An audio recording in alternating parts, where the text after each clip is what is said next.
not surprisingly for me, my impulse control still needs work because, and I will actually, to talk to that, to give you an example of how I'm working on my impulse control.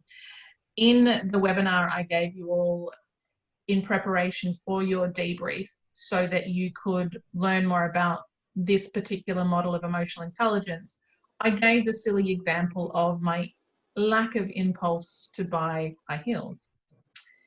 Now, that I say is a silly example because then when I put it into the context of my employment and I look at now how I'm in a C-suite leadership role with a hell of a lot of responsibilities, how my lack of impulse is starting to show.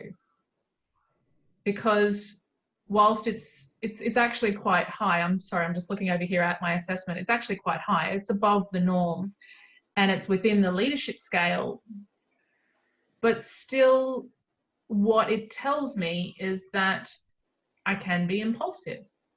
I can show my emotions quite quickly on my face. And I've been pulled up on that recently.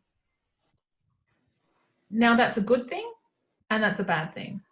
It can be good to be reactionary, to be quick to react, only if you've taken into consideration how that person is currently feeling, what their current mindset's like, you know, so that you're respectful that if it's high energy, and in my case, I can be quick to anger. So if I'm not respectful of the recipient, then that can be fatal. It can be really, really bad for the relationship.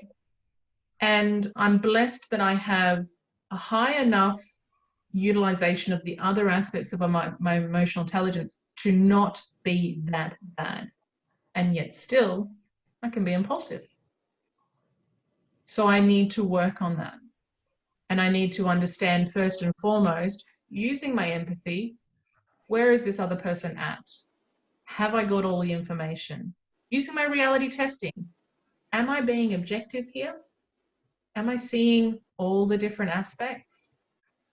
So even if you are someone that has high emotional intelligence, you still have room to improve.